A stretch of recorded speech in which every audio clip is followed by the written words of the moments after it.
So, this is what art films look like to the rest of you, huh? Hey all you people. So, Spooktober is not off to a good start. I am sick and unwell.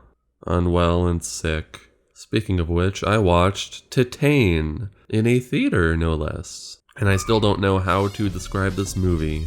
Julia Ducournau returns following Raw, a 2016 horror film that was a smash hit with fans, but not anything special to me. So with word of mouth spreading that this new one was absolutely insane, I had to go see it. I mean, as somebody who loves the freaky and disturbing stuff, how often do you get to see that on the big screen? And in short, it was a unique experience. No moment was a waste of my time. I certainly value getting to see everything on screen. I just didn't connect to it at all. But maybe that's the point, so let's discuss it. I'm not going to talk about the plot directly because summarizing events will spoil the unpredictable and insane structure that's part of the film's insanity. So let's just focus on the character we begin with, our window into the story, Alexia, played by Agatha Roussel. Right off the bat, you will come to realize this is an unconventional protagonist because she's a total psychopath who it is aggressively difficult to relate to or understand. The only real clue we get is the title, Titane, a biocompatible metal. And the key word to understanding how this film works, I think, is the opposite, bio-incompatible. It accentuates all the things that make a person feel wrong, like an artificially inserted alien piece in an organism. Alexia begins as a woman, yes, we'll get to that, but I take it that everything about her life she hates, including herself. She's closer to machines, like the hot rods in her workplace, an erotic dance car show circuit thing. In fact, she's a little bit too close to machines. That's the sort of art house interpretation we start with. Alexia is shown as related to metal and machinery. But bear with me here because I'm organizing all this to help myself understand, and I'm going to say right now this is the first of many metaphors the film switches away from. Though her exploits with a car do give her a memento that carries through the entire story. A pregnancy.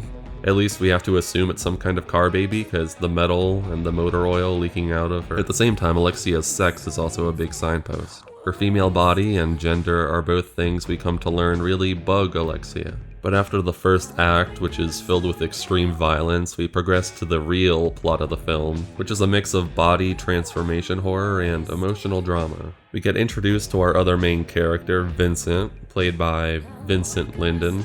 And boy, is he something. It doesn't take long for Alexia and us to realize this roided up fire captain is more than she bargained for. He takes her in, and his parenting is a grotesque performance of macho nurture as he acclimates Alexia back to normalcy with an iron grasp. And she starts to like it, seeing in her new identity things she didn't have before. Even in her mutant form, which is made more grotesque by Ducournau's framing and lighting. At least she's closer to being one of the boys. See, this is important because the world here of Titane feels very unreal, like it could take place in reality but is warped by subjectivity. And we don't even get a good idea what kind of subjectivity, because Alexia. But it is definitely a very male-dominated world, like one rejecting all form of femininity in woman, while deifying masculinity. A lot of interactions feel incredibly icky.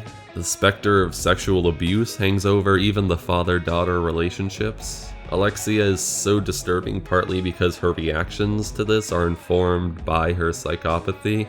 One striking moment of the film is this isolated bus sequence where Alexia, in disguise, sits across from a woman being harassed by some lads.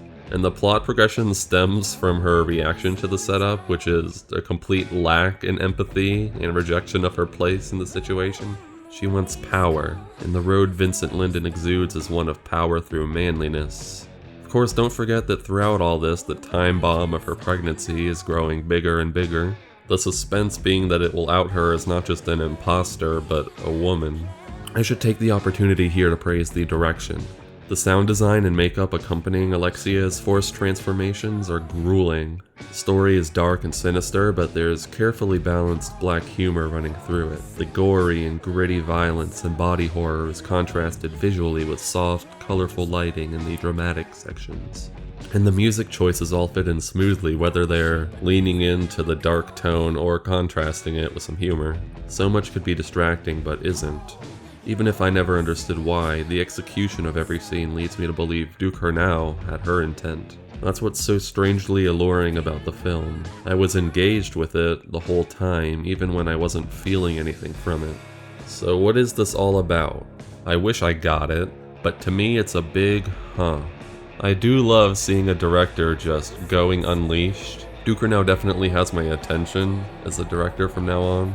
A lot of Titane reminds me of Yorgos Lanthimos, who is my #1 favorite director working today.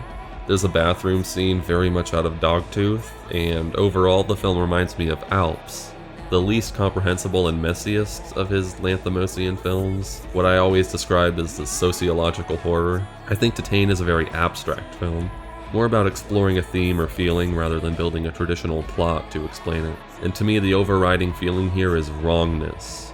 Everything feels wrong. Scenes work almost incomprehensibly into the next, with every development coming as a shock or a joke. It might even be designed to refuse the viewer any connection to it. It's an experiment I've seen done before, and it's just never worked for me. The medium of film, in my opinion, gets its strength from your emotional connection to what's on the screen. I mean, David Lynch can be as abstract as he wants, but he designs his thematic abstractions to be viscerally understandable. I want a pet monkey. Although the last shot of Titane only reaffirms the feeling I got that the whole thing is a sick joke, even the parts that have a genuine tone. So not relating to anything at all could be a good thing, but do I enjoy that? Not really. People have described the central relationship of the film as heartwarming, and I need to disagree with that here and now. I know when you follow a protagonist, you have to try to relate to them, so her gradual acceptance and growth is a feeling you're tempted to feel good about, but I was repulsed by every moment. These two are wholly selfish animals, and I think at some point you have to reject being on their side. The codependence they find is a perfect fit of their monstrous traits, and they form a calm out of symbiotic toxicity. But that's not heartwarming. The wrongness I feel comes again from how deliberately false every emotional beat is. Like there's a part where Alexia's firefighter training builds to them saving some lives, but even in this outward act of heroism, I can see that there's no heart inside them. They don't actually care about the well-being of any of the others. The other big theme here, which I haven't even mentioned because it confuses the fuck out of me, is abortion. Yes, in this suicide soda of triggering topics, abortion also plays a role. I'll also rope in the religious allegories here, because it is totally playing into that. Besides being a hub for boys-only macho culture, the firehouse also brings in a recurring image of fire. One seems to be burning Alexia, at least symbolically. Her own pregnancy is connected to her being, as her iconic brain scar, the one over her ear, seems to go to this fetus. And then I remember the very first scene of the movie, which is like a supposed origin given to Alexia's uniqueness. She's kicking the driver's seat from behind, echoing the kicking of the unborn inside her. And this cycle of rejection from the world and rebirth indicates an obscure message on birth and womanhood, but also a spiritual limbo that could maybe belong to an abortion. And her new daddy is likened to God quite a bit, so make of that what you will. The message is so violently stirred up, it's bound to get a reaction out of you, which I think is the point, more than actually being a vessel for any of Ducournau's beliefs. It even comes across as pro-life or pro-choice horror at different points. Feminist and misogynist, trans, representational, or transphobic. It's all a mess. And disclaimer, with Alexia as the center, that might be the point. It's the absurdity and rage of physical and psychological identities, lost to the confusion of every issue it brings about. Try to understand it all you want, it's dysphoria all the way, baby. So should you watch Titane? I say yes. If you miss the old days of horror where anybody was just making weird, offensive shit, this is a rare contemporary example of it. The first act of Titane is very Cronenbergian, as we get a little car and sex action a la Crash. But it's also aggressively in your face, and if you don't want to watch a movie that hates you, you'll probably have a terrible time. It is very well made and very memorable. I don't have a good score for it right now. I give it a 5 based on my immediate reaction, which was all points for execution, 0 points for personal enjoyment. But it is getting a rewatch. Boy, is it getting a rewatch. And if you're a weirdo, you should see it too. I'll see you later, people. Maybe next time I'll be better to do these fucking videos. Oh.